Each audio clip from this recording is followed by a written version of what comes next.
우리는 하나님의 말씀이 우리를 어떻게 그분의 백성으로 만들어 가시는지 보기 위해 이곳에 모인 말씀 공동체입니다.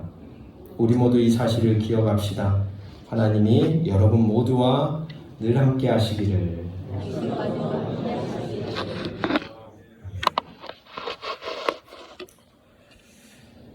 계속해서 우리는 창세기 말씀을 쭉 읽어가고 있습니다. 참 재미있죠. 읽을수록 창세기 이야기 속에서 여러 가지 저의 모습을 만나고 있는 중입니다.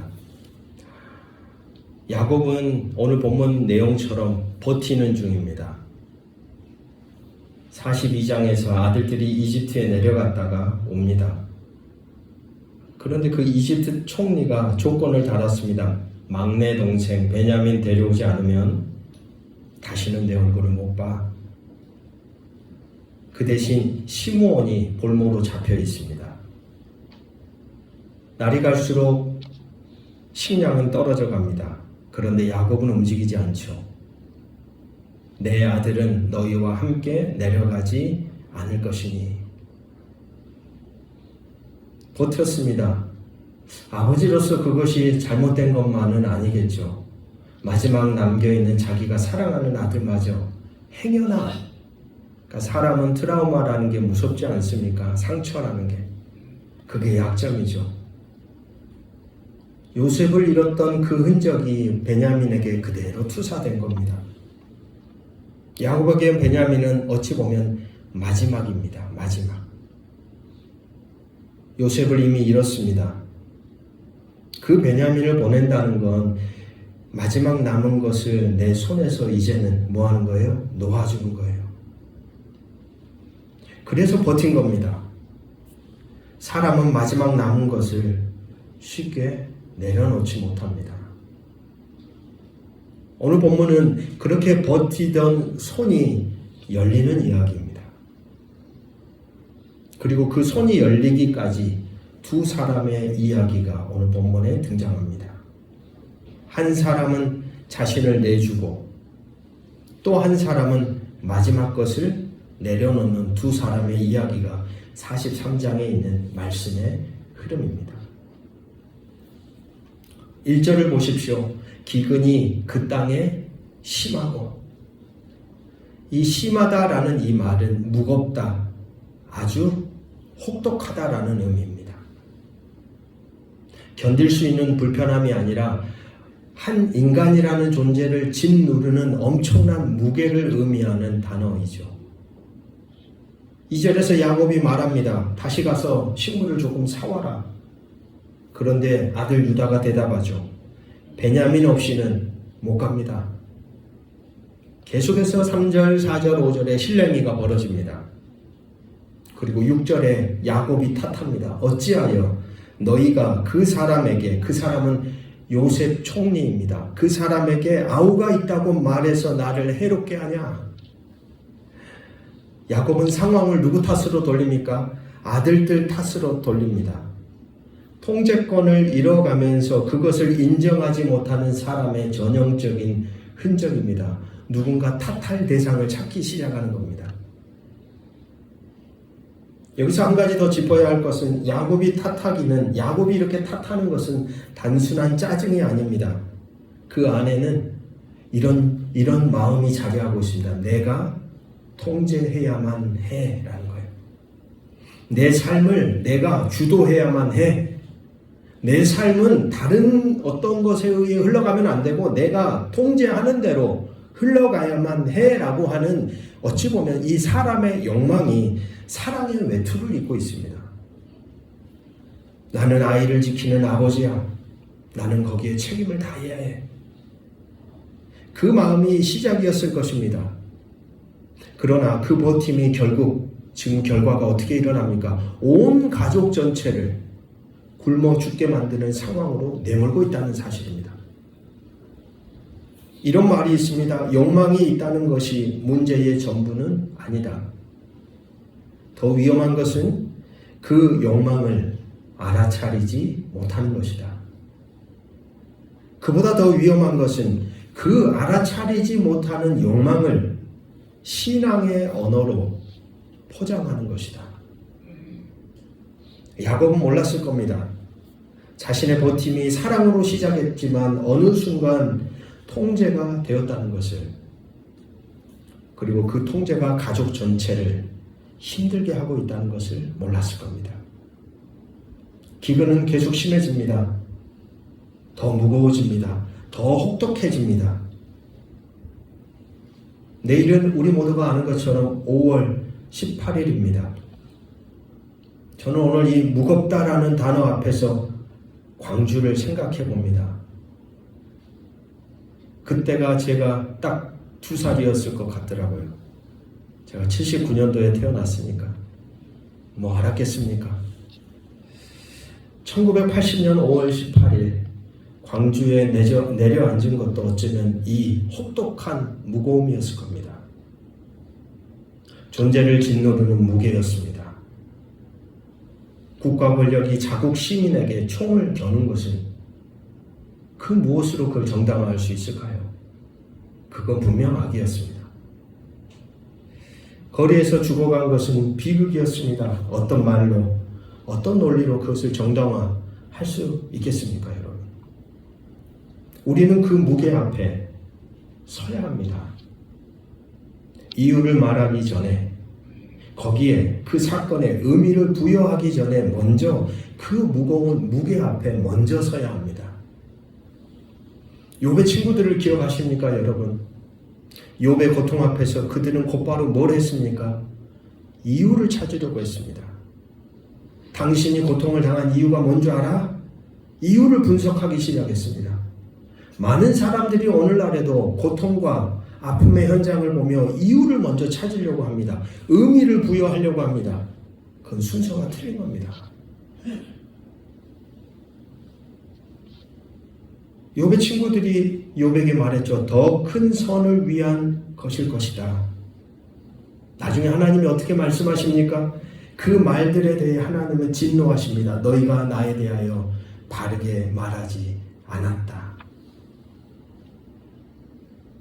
여러분 기억해야 됩니다. 고통에 먼저 이유를 붙이는 것은 사람을 2번 죽이는 겁니다. 그래서 오늘 우리는 그 무거움, 혹독한 무거움 앞에 먼저 섭니다. 총 앞에서 자식을 잃은 부모들의 절망 앞에. 형제 자매를 잃고 평생을 죄책감과 함께 산 사람들의 상처 앞에. 살아남았다는 이유만으로 오랫동안 침묵을 강요당했던 그 사람들의 침묵 앞에 우리는 먼저 서야 하는 것이죠. 버팀에는 한계가 있습니다. 야곱도 버텼습니다. 기근이 더 무거워졌습니다. 그런데 이제 버팀이 끝나는 자리가 왔습니다. 사랑하는 말씀의 동역자 여러분, 지금 내가 버티고 있는 것은 무엇일까요? 이런 질문을 던져보십시오. 그 버팀이 나를 지키고 나를 살리고 나와 이어져 있는 이들을 숨쉬게 하고 있는 버팀인가요? 아니면 나를 죽게 하고 나와 연결된 이들까지도 숨쉬지 못하게 하는 버팀인가요? 우리는 그 버팀을 분별해야 하겠습니다. 야곱이 버티는 동안 아무도 먼저 나서지 않습니다. 그때 유다라는 사람이 앞에 나섭니다. 참 멋진 것 같아요. 유다를 보면 저는 참 많은 도전을 받았습니다. 유다 8절입니다. 아버지께서 그 아이를 나와 함께 보내시면 우리가 곧 내려가리니 내가 그를 보증하오리니 아버지께서 내 손에서 같이 한번 따라 선포해 봅시다. 그를 찾으소서. 누구 손에서요? 내 손에서. 누구 손에서? 유다의 손에서. 내가 그를 아버지께 데리고 돌아와 아버지 앞에 그를 세우지 못하면 내가 영원히 죄를 짊어지리이다. 그럼 이 고백이 너무 아름다운 거예요. 내가 그를 뭐 하겠다 그래요? 보증하겠다 그러잖아요. 자신을 담보로 내어준다는 겁니다. 자신의 운명을 베냐민의 운명에 결박하는 겁니다. 베냐민이 돌아오지 않으면 자신이 그 죄를 영원히 짊어지겠다는 겁니다. 여기서 우리는 잠깐 멈추어 창세기 37장으로 거슬러 올라가 봅니다. 형들이 요셉을 죽이려고 했을 때 유다가 이런 말을 했습니다. 똑같은 사람 유다가 이런 말을 해요. 요셉을 이스마엘 사람들에게 팔자. 요셉을 팔자고 제안한 사람이 유다였습니다. 그 유다가 지금 누구를 위해, 베냐민을 위해 뭘 내나요? 자기 자신을 내어놓잖아요. 여러분, 전혀 다른 사람이지 않아요. 동생 하나 팔리는 것에 눈 하나 깜짝하지 않았던, 깜빡거리지도 않고 그냥 넘겨주자고 제안했던 이 사람이 오늘 본문에 와서는 아버지, 베냐민을 만약에 데려오지 못한다면 나를 보증으로 삼으십시오. 무엇이 유다를 이렇게 바꿨을까요, 여러분?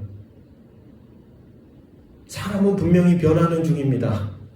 저는 성경을 보면서 그래, 변하기는 변하는데 도대체 어떻게 변할까?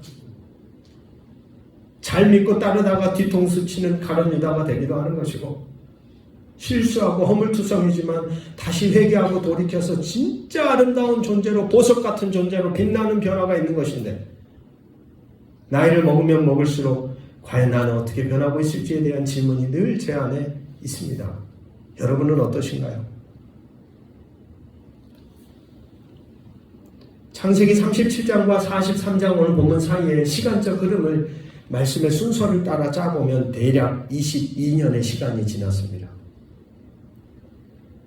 그 사이에 우리가 읽었던 것처럼 창세기 38장이 자리하고 있죠. 그 장은 유다와 그의 며느리 다말과의 이야기의 내용이었습니다. 유다는 다말에게 해야 할 일을, 마땅히 해야 할 일을 하지 않았습니다. 그 진실이 드러났을 때 유다가 고백했습니다. 우리 같이 한번 고백해 볼까요? 그는 나보다 의롭다. 제가 여기서 의롭다라는 말을 설명해 드렸죠. 맺어진 관계 안에서 마땅히 해야 할 책임을 다하는 것.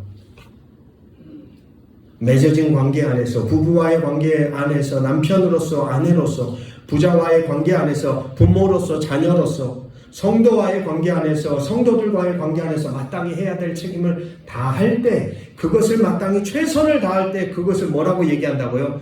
의롭습니다. 어떻게 사람이 바뀔 수 있을까요? 22년이 흘렀지만 그것은 단순히 시간의 힘만은 아니었을 거라 저는 생각합니다. 왜냐하면 모든 이들이 그렇게 변하지는 않으니까요. 사람을 변화시키는 것은 뼈 아픈 훈계가 아닙니다. 그럼에도 불구하고 나를 받아준 그 사람 또는 하나님의 넉넉한 품 때문입니다.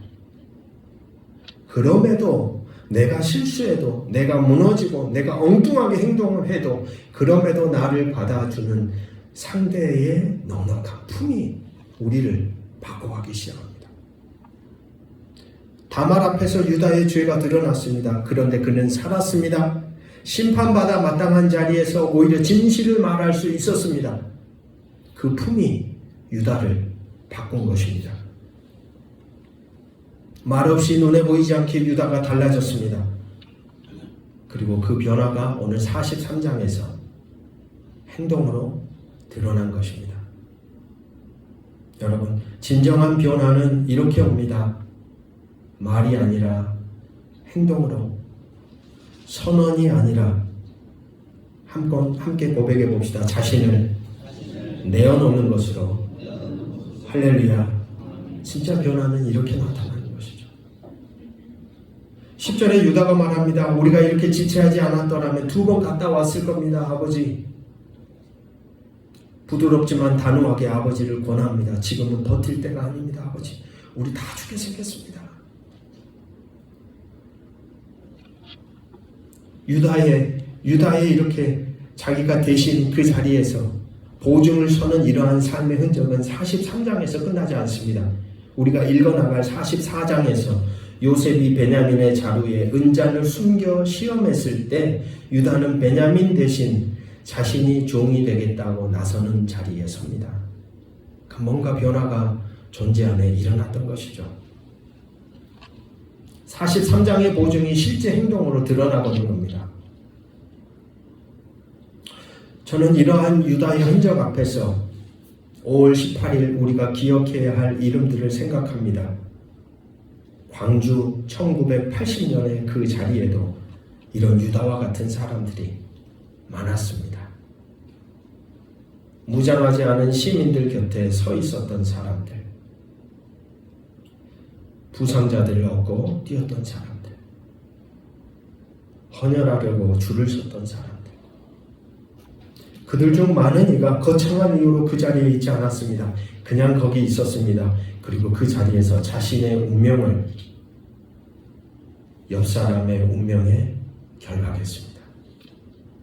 같이 이어졌던 것이죠. 유다의 흔적처럼. 내가 그를 보증하오리니. 그것이 어떤 결과를 가져올지 몰랐을 겁니다. 유다도 몰랐습니다. 그러나 그 알 수 없음 앞에서 자신을 내어놓았습니다. 광주의 그 시민들도. 미국에서 우리 땅에 와서 사시는 어떤 여자 집사님을 우연찮게 만날 일이 있었습니다. 삶에 대해 잠시 나누는데 그분이 코사이너라는 단어를 이야기하시더라고요. 말씀 묵상을 나누는데 코사이너, 함께 사인하는 사람, 한마디로 보증을 서주는 사람을 가리키는 단어라고 합니다. 근데 그 낯선 땅에 가보면 여러분, 대한민국 사람들이 그 땅에 이민자로 갔었을 때 누가 우리의 보증을 서줄까요? 미국 사람은 신용으로 굴러가는데 아무도 보증을 안 서주고 그 집사님이 그런 얘기를 해요. 가족에게조차도 이 코사이너의 자리에 사인해달라고 말하는 게 입이 떨어지지가 않아요. 근데 그 시간을 다 지나서 살아오셨다는 거예요. 그러면서 이런 말씀하시더라고요. 하나님이 내 인생에 코사이너셨다. 하나님이 나의 인생에 한결같은 보증자셨다. 라는 얘기를 눈물을 흘리며 얘기를 하시는 거예요. 아직 신용이 없을 때에도, 아직 자리 잡지 못했을 때에도, 실패한 자리에 있을 때에도 하나님이 자신의 삶에 한결같이 서명해 주신 거예요. 야, 내가 있어. 내가 있어. 유다가 베냐민의 코사이너가 되었습니다. 광주의 그 사람들이 서로의 코사이너가 되었습니다. 오늘 부활절 마지막 주일 우리는 알고 있습니다. 우리의 영원한 코사이너가 누구인지를 우리는 알고 있죠. 말씀 공동체 여러분, 타인의 생명에 자신의 운명을 결박하는 것, 저는 이것이 사랑의 구체적인 언어라 생각합니다. 야곱이 버팀을 풀 수 있었던 것, 기근이라는 무거움 때문만은 아니었습니다. 아들 유다가 자신을 내어주었기 때문입니다. 누군가 내가 책임지겠습니다 라고 말했기 때문에 아버지가 그것을 놓을 수 있었습니다. 가만 생각해 봅니다. 우리가 살아가는 일상, 우리의 주변에 이런 말이 필요한 사람들이 있습니다. 내가 함께 가겠습니다. 내가 책임지겠습니다. 내가 당신 곁에 항상 있습니다. 말해주는 이 코사이너 같은 사람들. 그 말 한마디가 혼자서 자기 인생을 끙끙거리고 붙잡고서 무너져가는 그 손을 열리게 하는 자리가 된다는 겁니다. 유다의 보증을 들은 야곱은 결국 받아들입니다. 그런데 재밌는 것은 여기서 야곱의 그 다음 행동에 있습니다. 최선을 다합니다. 예물 목록을 직접 챙깁니다. 유향, 꿀, 향품, 몰약, 비자, 기타 이 땅에 좋은 것, 자기 땅에 모든 좋은 것을 다 쌓아가지고 돈도 그때 받았던 돈에 갑절로 준비해가지고, 이게 야곱의 방식입니다. 통제할 수 없는 상황에서도 뭐 하고 있습니까? 내가 할 수 있는 최선의 것을 다 하는 거예요. 하나님께 맡긴다는 것은 아유 나는 이제 손 떼요 하나님 다 알아서 하세요, 이게 믿음이 아니에요. 우린 간혹 착각합니다. 아닙니다.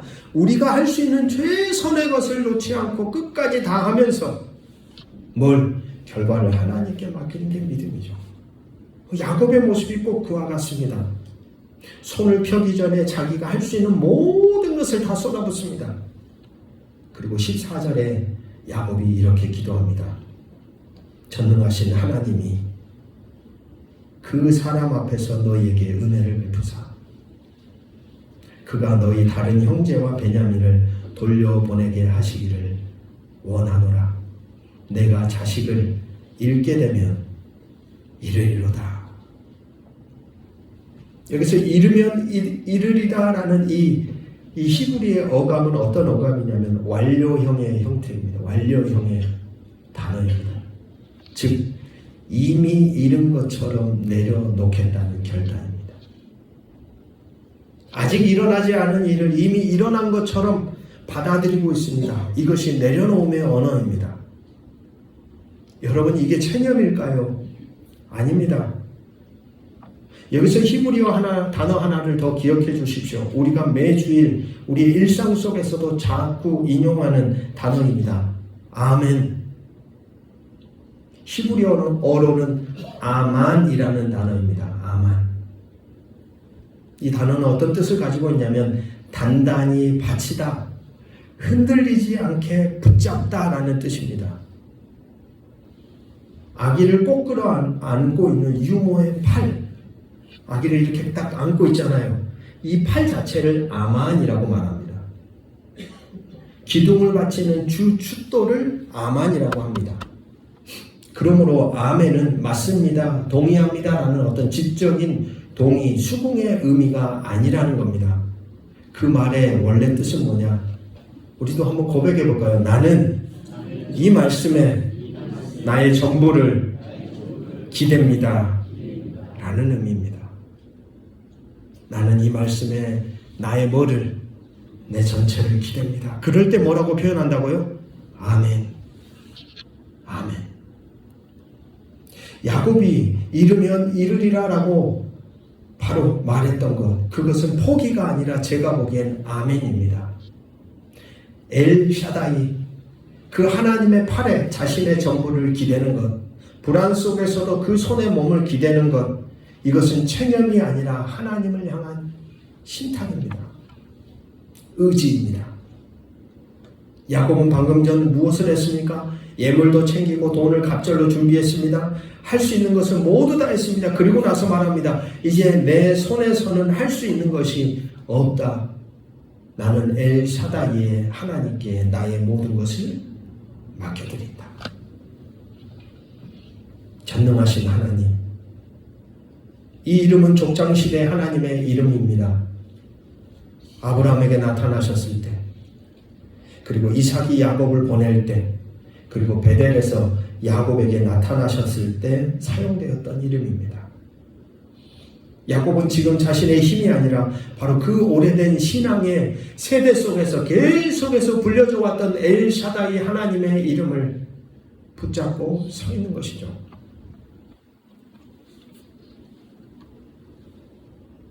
말씀 공동체 여러분, 야곱 신앙의 여정을 돌아보면 이렇습니다.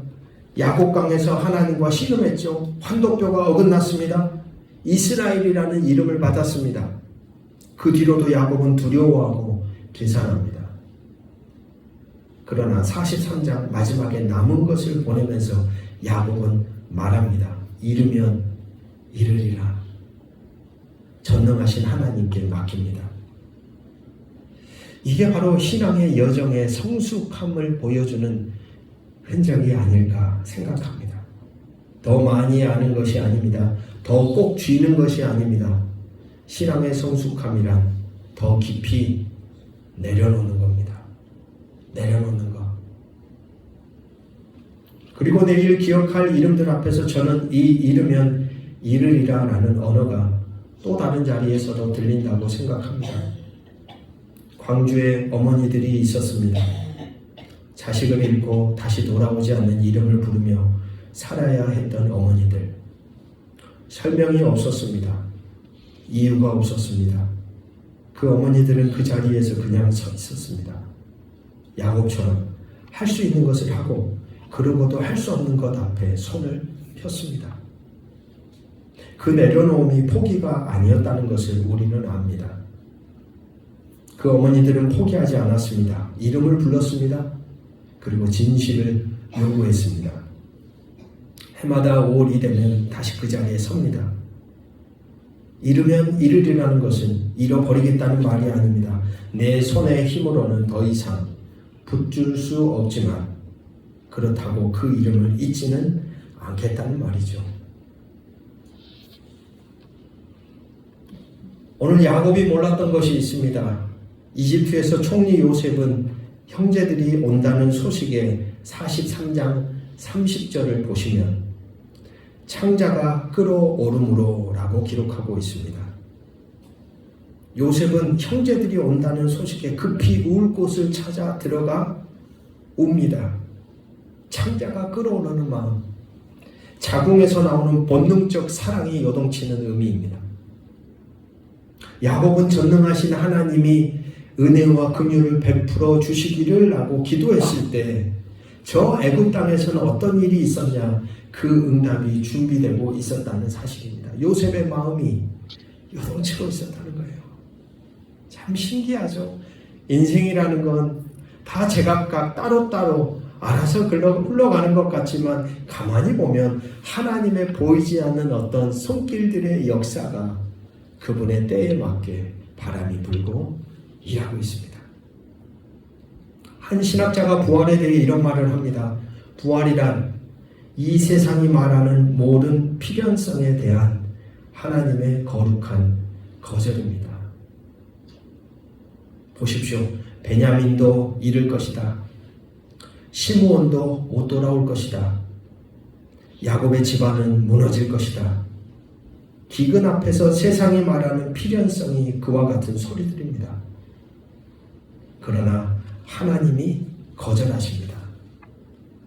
그것이 부활입니다. 오늘 부활절 마지막 주일 우리는 그 거절을 예배합니다. 세상이 이것이 끝이다 라고 말하는 자리에서 하나님은 아니다 라고 말씀하시는 분이심을. 오늘 말씀을 세 가지로 정리합니다. 첫 번째, 기근이 심해질 때 버팀의 한계가 옵니다. 사랑으로 시작한 버팀이 어느 순간 통제로 변질될 수 있습니다. 그 버팀이 나를 지키는 것인지 아니면 우리 모두를 멈추게 하는 것인지 우리는 물어야 합니다. 그리고 우리는 내일을 앞두고 그 혹독한 무거움 앞에, 광주의 그 무게 앞에 이유를 말하기 전에 먼저 서서 묵상하고 이어지고 연대해야 하겠습니다. 둘째, 유다처럼 자신을 내어주는 사람이 있을 때 버티던 손이 펴집니다. 내가 책임지겠습니다 라는 말이 다른 사람의 다친 손을 열게 합니다. 유다의 22년의 변화 끝에 그 말을 유다는 행동으로 선택했습니다. 광주에도 그런 사람들이 있었습니다. 그들의 흔적이 오늘 우리에게 묻습니다. 오늘 우리는 누군가의 생명에 내 운명을 걸어본 적이 있으십니까? 세 번째, 잃으면 잃으리라 야곱의 내려놓음은 체념이 아니라 아멘이었습니다. 포기가 아니라 신탁이었습니다. 할 수 있는 것을 다하고 그리고 전능하신 하나님의 팔에 자신의 전부를 기대는 것. 광주의 부모들도 그 자리에 있었습니다. 이름을 잃지 않으면서 손을 편 사람들. 손을 연다는 것이 빈손이 되는 것처럼 보입니다. 그래서 어쩌면 우리는 두려워하는지도 모르겠습니다. 아닙니다, 여러분. 우리가 사라지는 그 자리가 바로 하나님이 나타나시는 지성소가 됩니다. 버티던 손을 내려놓을 때 그 빈손이 하나님의 집이 됩니다. 엘 샤다이, 전능하신 하나님, 그 하나님이 여러분의 손에 닿아지기를 주의 이름으로 축복합니다. 기도하겠습니다. 모든 이해를 뛰어넘는 하나님의 평화가 그리스도 예수 안에서 여러분의 마음과 생각을 지켜주실 것입니다. 아멘. 주님, 우리는 오늘 손에 쥔 것들을 안고 여기까지 왔습니다. 놓으면 무너질 것 같아서 버텨왔습니다. 내일 우리가 기억할 이름들 앞에 오늘 우리는 먼저 섭니다. 이유를, 의미를 묻기 전에 저들의 삶의 무게 앞에 먼저 서게 하옵소서. 자신을 내어준 사람들을 기억합니다. 손을 편 사람들을 기억합니다. 이제 우리도 조금씩 손을 펴겠습니다. 이르면 이르리라. 이것이 포기가 아니라 아멘임을 압니다. 엘샤다이, 전능하신 하나님, 우리가 손을 펴놓은 그 빈자리 당신의 지성소로 충만하게 채워 주옵소서. 예수 그리스도의 이름으로 간절히 기도드립니다.